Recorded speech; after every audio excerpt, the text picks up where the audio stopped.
Thank you, everyone. Wow, welcome, everybody. Thank you so much for coming. What a beautiful crowd. Thank you all for being here. I have a little speech, so I'm going to be reading it. We are delighted to be hosting you all here. My name is Céline Semaan, as my co-host Jasmine Solano said. I'm the co-founder of the Slow Factory Foundation, presenting you Study Hall, a series I started 2 years ago because I saw the need to convene the conveners in an intersectional, interdisciplinary, intergenerational framework and platform, mobilizing on climate change and social justice together. Because it is imperative that the two must go hand in hand. I come from Lebanon, as you know, maybe you don't know, now you know. And I came to North America as a child refugee. My region, the Middle East, is a region intensely vulnerable to heat and water stress, to sea level rise, and to desertification. At the same time, it has also been extremely vulnerable to foreign imperialism and exploitation for decades, if not centuries. Even right now, there is major unrest that must be seen as a social justice and environmental issue. Naomi Klein's lecture, Let Them Drown, The Violence of Othering in a Warming World, says, and I quote, "A recent paper in Nature Climate Change predicts that unless we radically lower emissions and lower them fast, large parts of the Middle East will likely experience temperature levels that are intolerable to humans by the end of this century. And that's about as blunt as climate scientists get. Extreme weather events from floods and storms to heat waves and drought. Climate change is already displacing an estimate of 41 people each minute. In our addiction to oil, my region is one of many regions that have been used as sacrificial land. And sacrificial land also means sacrificial peoples. This is what environmental racism means, a term we are beginning to discuss more and more in the media today.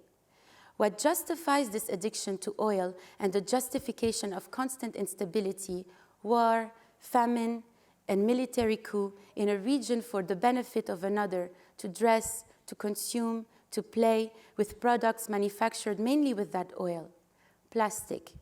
Fashion produces 1.7 billion tons of carbon dioxide per year, the equivalent of 10% of all man-made carbon emissions. 10%. From 98 million tons of oil used in the textile industry in 2015 alone, and this number keeps on growing.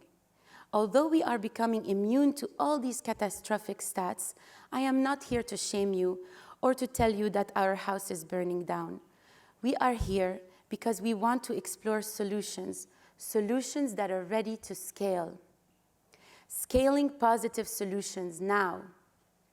In Edward Said's book, Orientalism, he explores the intellectual theories of othering, the very theories that have justified sacrificial lands and sacrificial peoples.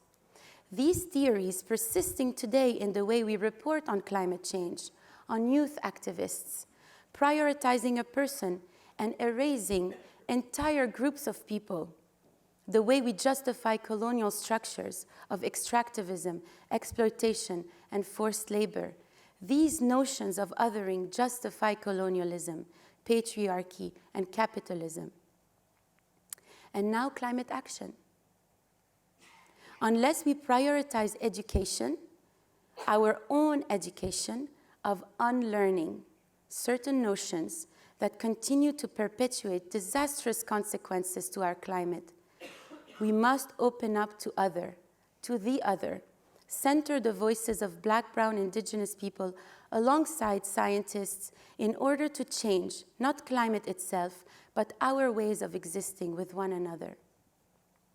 What we want to discuss here is energy justice at scale, and I am here to give you references, to attribute the work that inspires mine, to create traceability, transparency. All these are the backbones of the open knowledge movement and culture. With transparency and open knowledge, we can democratize solutions. From green colonialism and offsetting carbon by taking native lands and planting foreign trees like we have seen from Palestine to Canada, or by creating unsafe zones for Black and brown citizens around toxic areas of extractions, these very systems are the ones that need some serious help in restorative justice and human-centered design. Sustainability at scale, isn't that an oxymoron, you might say? Isn't scale the problem, you might say? Maybe, but we need solutions that can meet the scope of the problems we are facing. Climate positivity to aim for not only sustainable or less bad, but actually good for the earth and good for the people. And environmental racism is a term we are beginning to discuss that we are going to keep on going and exploring throughout this conference. Here at Study Hall, we explore solutions, systems, and frameworks that are far more inclusive than current top-down models relying on the theories of othering, ways that don't ask suffering people to shelve their concerns about war, poverty, and systemic racism, and first save the world, but instead demonstrate how all these crises are interconnected and how the solutions could be too.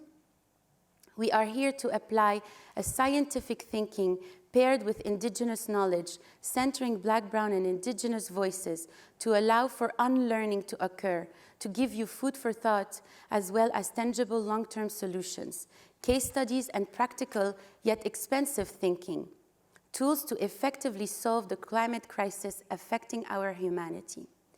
These words I have 3 words that represent what I want us to accomplish today: unity, spirituality, and awareness, because we are all responsible and we are all in this together.